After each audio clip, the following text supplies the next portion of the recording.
Friends, welcome to my channel. আজি আমাৰ টপিকটো হৈছে মগু। যদি আপুনি মোৰ চেনেললৈ প্ৰথমবাৰ আহিছে তেনেহলে প্লিজ চেনেলটো সাবস্ক্ৰাইব কৰিব আৰু লাইক কমেন্ট শেয়াৰ কৰিব। মগুত calorie, protein, fibre, magnesium, potassium, zinc, copper, vitamin পোৱা যায়। মগুত এমিনো এসিড আৰু এন্টিঅক্সিডেন্ট পোৱা যায়। অঙ্কুৰিত মগুত যথেষ্ট পৰিমাণৰ এনজাইম পোৱা যায়। দিয়া মগু দাইলত আইৰন আৰু মেগনেছিয়াম যথেষ্ট পৰিমাণৰ থাকে। মগুই মেটাবলিজিম ৰেট নিয়ন্ত্ৰিত কৰি ৰাখে। মগু দাইলৰ পানী দেহৰ কাৰণে যথেষ্ট ভাল। ই সোনকালে পাচন ঘটায় আৰু ৰোগ প্ৰতিৰোধ ক্ষমতা বঢ়ায়। মগুই শৰীৰৰ ইনসুলিন, ব্লাড সুগাৰ আৰু ফেট কমাই ৰখাত সহায় কৰে। মগুত আইৰন যথেষ্ট পৰিমাণৰ পোৱা যায়।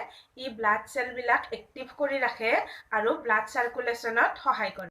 মগুত ফাইবাৰ, প্ৰটিন যথেষ্ট পৰিমাণৰ পোৱা যায় আৰু ই ওজন কম কৰাত সহায় কৰে।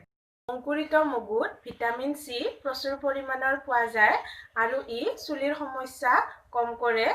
অঙ্কুৰিত মগু চকুৰ কাৰণেও যথেষ্ট ভাল। মগু পেষ্ট বনাই যদি আমি ছালত লগাও ই ছালৰ ডেড স্কিন সেল নোহোৱা কৰাত সহায় কৰে আৰু ই ছালৰ অইল ৰিমুভ কৰাত সহায় কৰে আৰু স্কিনখন ফ্ৰেছ কৰি তোলে। মগু আমি সালাড বনাইও খাব পাৰো।